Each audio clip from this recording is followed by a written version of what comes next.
I'm joined today by Danièle Nouy, who is the head of the ECB's Single Supervisory Mechanism.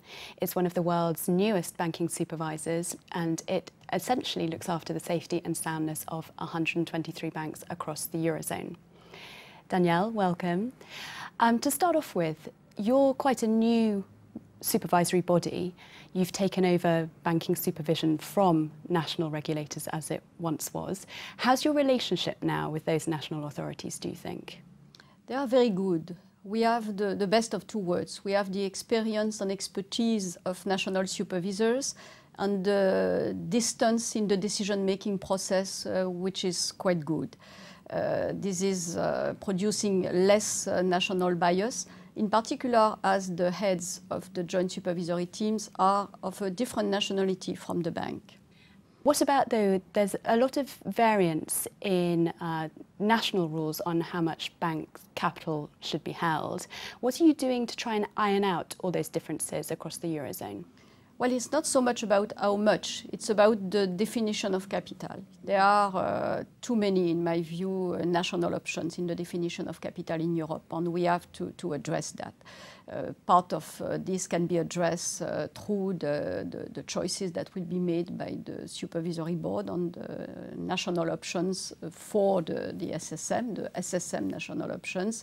But it may happen that we have to go to the legislator, to the European Parliament, to ask for more harmonization in regulation. I see. And if legislation takes time, will you be acting on a bank-per-bank basis?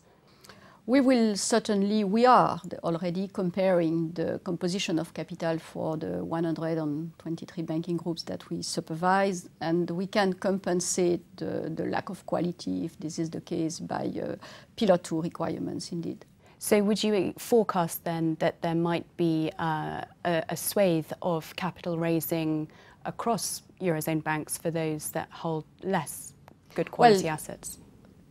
Indeed, and in any case, there are new capital requirements that can be foreseen by the regulation. For example, the global CFIs will have to take care of the TLAC requirements, the other banks, the MRL requirements, and we are still in a phasing, transition period of time for the CRD4. So yes, some banks still have to get more capital to be fully loaded, as we say in our jargon, about the new regulations. And let me ask you about Greece. How satisfied are you at the moment with the solvency of Greek banks? The Greek banks are solvent. That was demonstrated through the comprehensive assessment. They have done a lot of work with the Greek supervisors during the last years and months to get safer, sounder.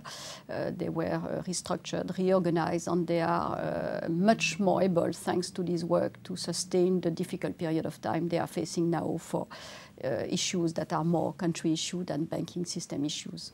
And what about other eurozone banks not in Greece? Are you comfortable with their exposure currently? Yes, definitely. The exposures are very limited, and the other European banks will go through. There is no problem. Danièle Nouy, thank you very much for joining us. Thank you.